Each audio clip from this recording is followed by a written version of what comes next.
At the Ripple Swell event here in Miami. Today we're going to be talking with Brendan, and he's coming in from Ripple Payments, so it's going to be fun to kind of break down some things. Great to have you on the show.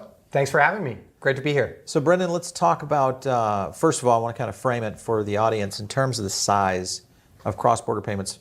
Ripple has been often known as that kind of the cornerstone, the flag in the ground for blockchain.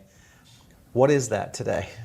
You know, the size of cross-border payments is unfathomably massive. In terms of value moving across borders, you've seen this, statistics pointed to $56 trillion of value moved across borders annually. You've seen other researchers point to numbers far greater than that. And those numbers are really hard to conceptualize. It really just hits on your point, which is there is a ton of money moving across border constantly.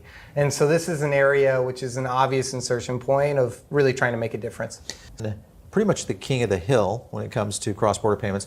You're making this much, you meaning Ripple, making this much more approachable by businesses, individuals, the retail consumer, but also the entities that currently use SWIFT as well. When you look at that framework, do you feel like Ripple is poised to kind of really become the de facto cross-border payment company?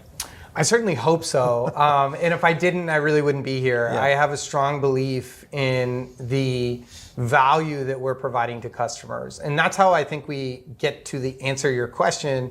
De facto becomes, are we solving problems at scale in a way that's really differentiated? And I feel like we absolutely are. And when you think about SWIFT, which is what you anchored the question on, that was technology developed in the 60s, right, specifically for a limited subset of customers. These were very large banks.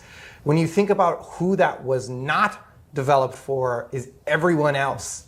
And so there's such a significant opportunity just looking at the underserved. Underserved includes banks, includes smaller banks who have difficulties establishing, setting up, and actually creating a correspondent network of their own. It includes large enterprise customers. It includes everyone trickling down to the individual remitter or who's trying to send funds to their cousin overseas. And there's so much potential for blockchain to step in, and for Ripple and products that we are building that really evangelize the transformative potential of blockchain and create enterprise solutions that are ready to go to solve problems moving funds right now.